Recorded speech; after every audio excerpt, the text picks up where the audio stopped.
Hola hermano, que Dios te bendiga ricamente. Donde quiera que esté, te deseo que la paz de Cristo esté contigo y con tu familia. Antes de iniciar el mensaje de esta mañana, quisiera pedir la dirección de nuestro Dios. Querido y bondadoso Padre que mora en las alturas de los cielos, te agradecemos, Señor, por esta gran oportunidad que tú nos das de poder predicar tu palabra. Te pedimos que nos acompañes y que a través de tu Espíritu Santo esté con nosotros en todo este momento en el cual vamos a estudiar tu palabra. En el nombre de Jesús. Amén. La profunda huella que el profeta Elías dejó en la historia de Israel contrasta con lo poco que se sabe de sus orígenes. Este hombre de Dios aparece súbitamente en la Biblia siendo usado por Dios para realizar prodigios. Sin embargo, este gran hombre de Dios, de quien Jesús habló y comparó y a la vez compartió junto con Moisés en el monte de la transfiguración, tuvo un momento de gran flaqueza. El libro de Santiago nos dice en el capítulo 5, versículo 17, que Elías era un hombre sujeto a pasiones semejantes a las nuestras, y oró fervientemente para que no lloviese, y no llovió sobre la tierra por 3 años y 6 meses. Elías fue un profeta hebreo que vivió en el siglo 9 a.C. Su nombre es una forma helenizada que proviene del nombre hebreo Eliyahu y que significa mi Dios es Yahvé. La cultura hebrea siempre tenía en su mente la idea de que el nombre tiene que ver mucho con el carácter.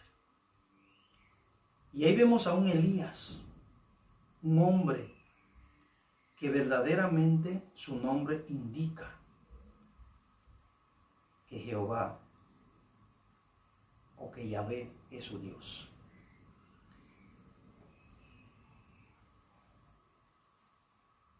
La Biblia en Primera de Reyes, capítulo 17, versículo 1, indica que el profeta Elías era de Tisbe, en Galad. Galad es una región de Gad y Manasés, al oriente del río Jordán. Pero el apóstol Pablo nos dice que era un hombre con pasiones semejantes a las nuestras y sujeto, como nosotros, a tentaciones. Un hombre con pasiones semejantes a las nuestras. Y una famosa escritora nos dice que después de su primera aparición ante Acab, denunciándole los juicios de Dios a causa de su apostasía y de la de Israel, Dios dirigió su camino desde los dominios de Jezabel a un lugar de seguridad en las montañas, junto al arroyo de Querim. Allí honró a Elías, enviándole comida de mañana y de tarde mediante un ángel del cielo. Qué maravilloso es Dios, mi hermano. Luego, cuando el arroyo se secó, continúa la Biblia diciéndonos que lo envió a la viuda de Serepta y obró un milagro cotidiano al mantener con alimento a la familia de la viuda y a Elías. Y ella termina diciendo en esta cita: después de haber sido bendecido con evidencia tan grandes del amor y el cuidado de Dios, supondríamos que Elías nunca desconfiara de él. La Biblia dice, o Santiago capítulo 17, capítulo 5, versículo 17 dice que Elías era un hombre. Y basta ser un hombre. Basta ser un ser un humano para fallar. Nosotros somos seres humanos con la tendencia de fallar. Pero no es de vanagloriarnos de que porque tenemos esa tendencia de fallar, tenemos que fallar. Así como Elías, tú y yo también hemos vivido momentos en los cuales hemos visto la mano de Dios. ¿Y cuántas veces tú y yo le hemos fallado? Lamentablemente, también pasó así con Elías. Pero ¿sabe qué paralizó a Elías? ¿Sabe cuál fue la flaqueza de Elías? El miedo. ¿Qué es el miedo? La palabra miedo proviene del término latino, metus. Se trata de una alteración del ánimo que produce angustia ante un peligro o un eventual prejuicio, ya sea producto de la imaginación o propio de la realidad. El miedo resulta desagradable para quien lo padece. El miedo no es producto de Dios, sino que el miedo es consecuencia del pecado. Elías era un hombre sujeto a pasiones semejantes a la nuestra. O sea, que Elías también podía pecar. Y de paso, pecó.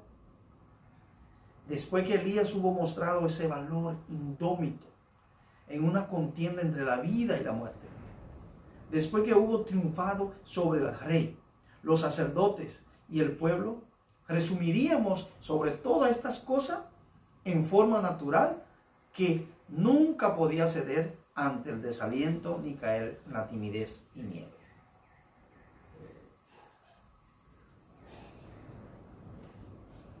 Pero Elías tuvo miedo. El miedo tiene efectos emocionales y las consecuencias del miedo sobre tu mente pueden ir desde el agobio, el malestar, el estrés, hasta la derivación en insomnio. También ataques de ansiedad, caída de tu autoestima, pérdida absoluta de confianza, inseguridad, vulnerabilidad o culpabilidad. Y sobre todas las cosas, nos pone a olvidar quién es Dios. Debemos cada día recordar las cosas que Dios ha hecho en nuestra vida. Porque las cosas que Dios ha hecho en nuestra vida nos darán fuerza para vivir en el presente. Y a pesar de las turbulencias, a pesar de las grandes necesidades, a pesar de la situación en la cual estamos viviendo,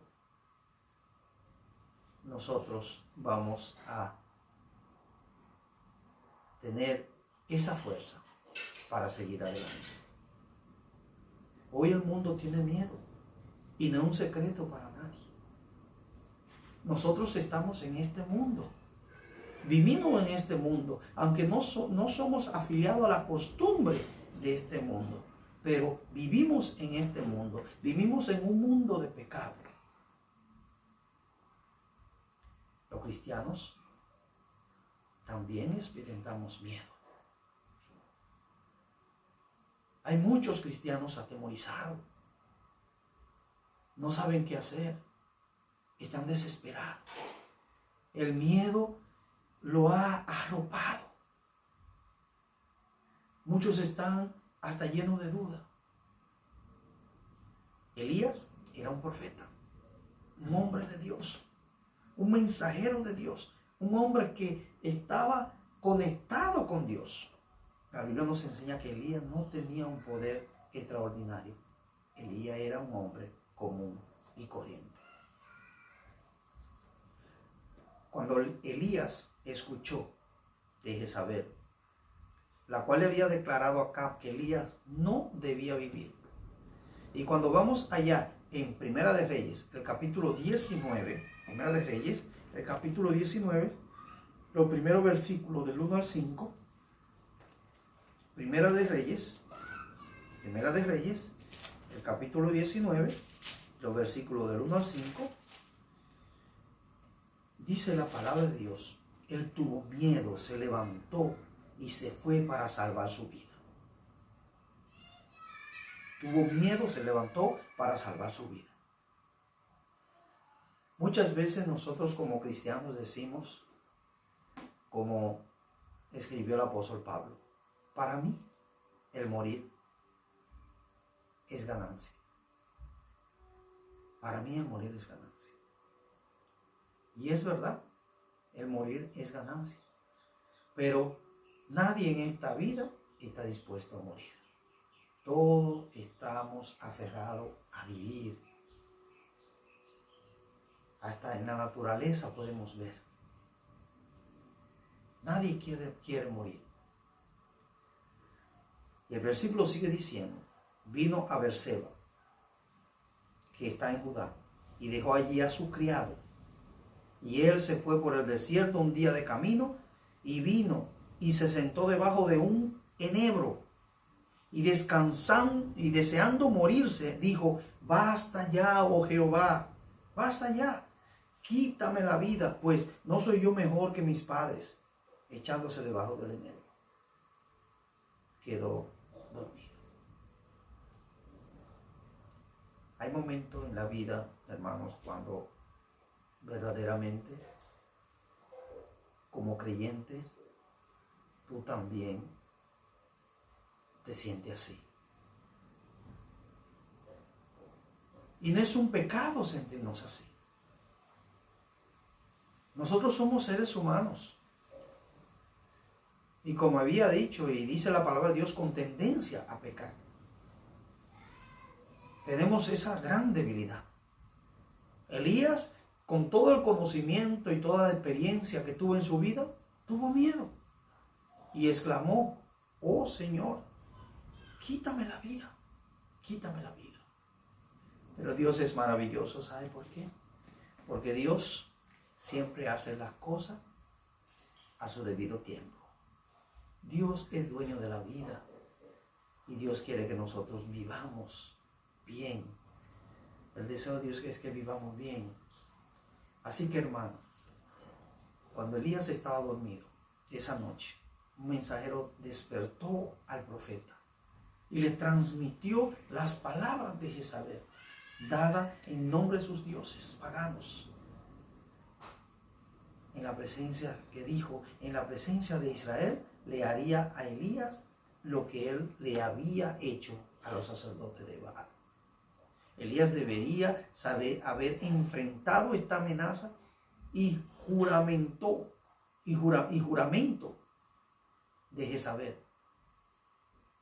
implorando protección al Dios del cielo, quien lo había comisionado para hacer la obra que había hecho. ¿Saben, hermanos? Cuando Dios te envía, Dios te protege. Cuando Dios te envía. Cuando Dios te llama, Dios no te llama al sufrimiento. Dios te llama a la libertad, a la vida.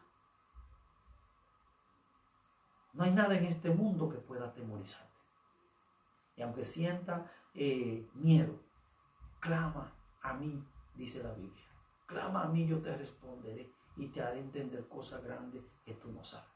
Porque muchas veces el miedo viene por cosas que no sabemos, que no entendemos. Y eso llega a nuestra mente y la invade. Elías debería haberle dicho al mensajero que el Dios en quien confiaba lo protegería contra el odio y las amenazas de Jezabel. ¿Qué haces tú en un momento triste de la vida? ¿Qué haces tú cuando ves que a tu alrededor personas están viviendo momentos de angustia y tristeza? ¿Qué haces tú? Quizás comienza a temblar, quisiera morir, quisiera no estar allí. ¿Qué haces tú? La Biblia nos aconseja que es el mejor momento para nosotros doblar nuestra rodilla y hablar con Dios. La fe y el valor de Elías parecían abandonarlo. Se levantó aturdido de su sueño. Cae la lluvia del cielo. Por todos lados hay tinieblas. Pierde de vista a Dios y huye por su vida como si la vengadora que buscaba su sangre estuviera cerca de él. Corre desesperado. Deja a su siervo Tarcí en el camino y a la montaña y a la mañana está debajo de donde vive la gente. Está lejos de donde vive la gente, en el desierto.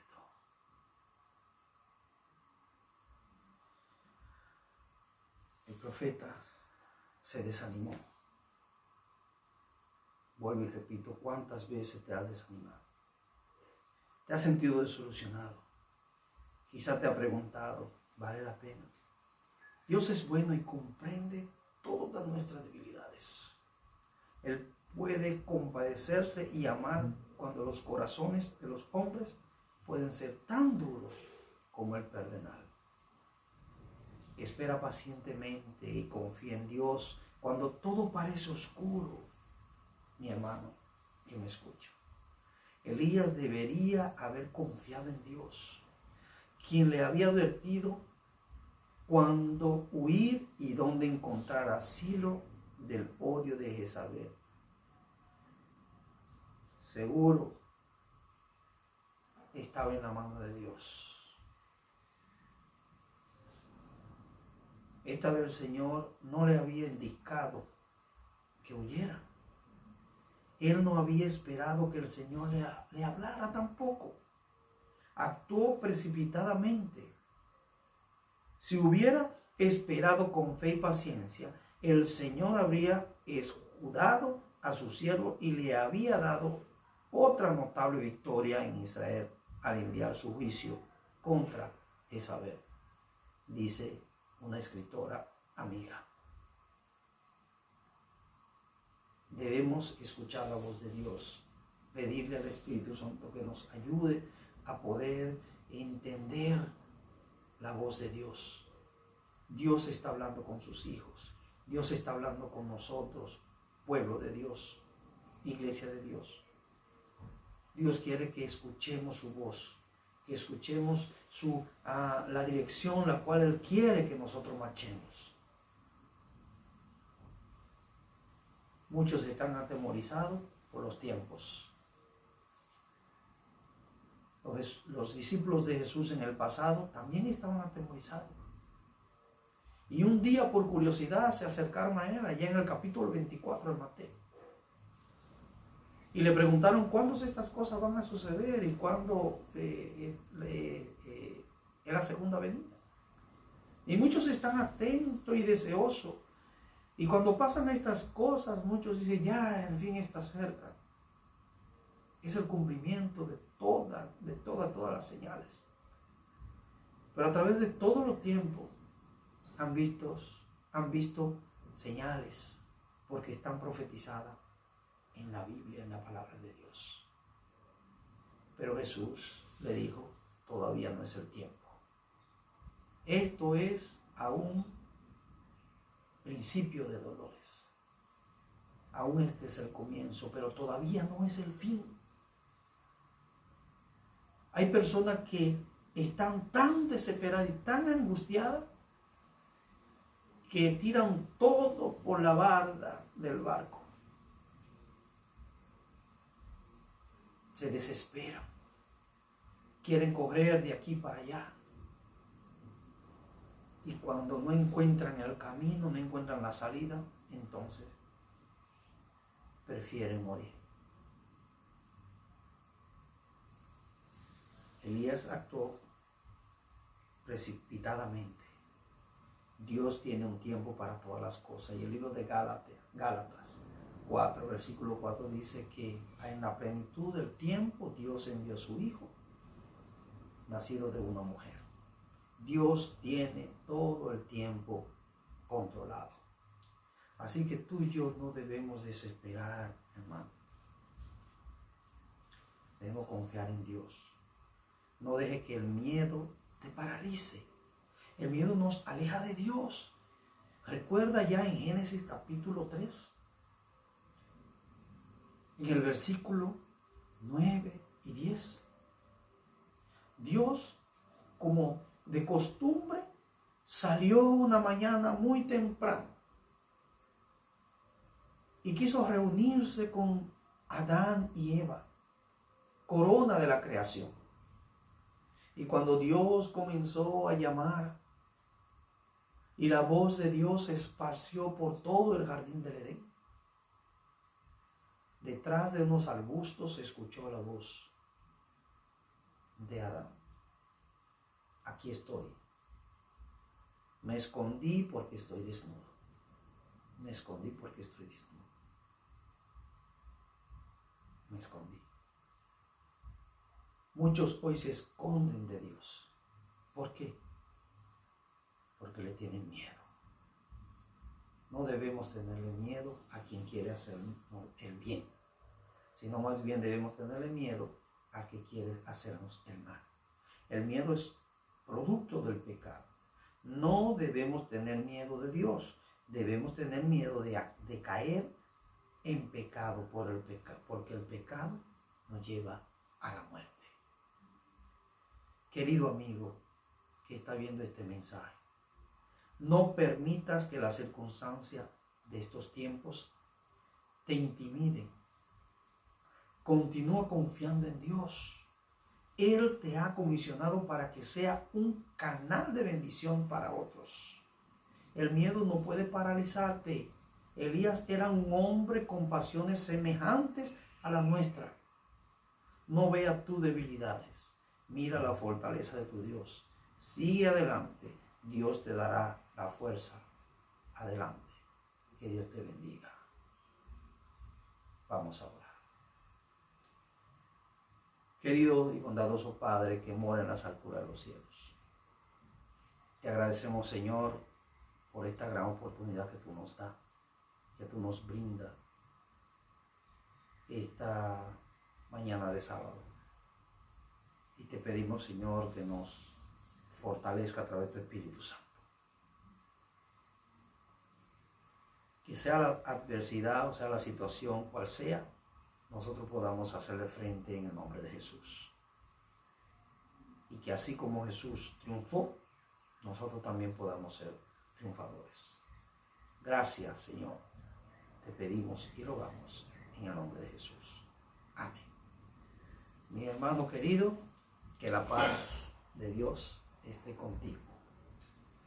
Saludo te envía desde su hogar tu hermano y amigo, Pastor Osvaldo Cabrera. Que Dios te bendiga ricamente. Nos vemos en otra ocasión. Chao.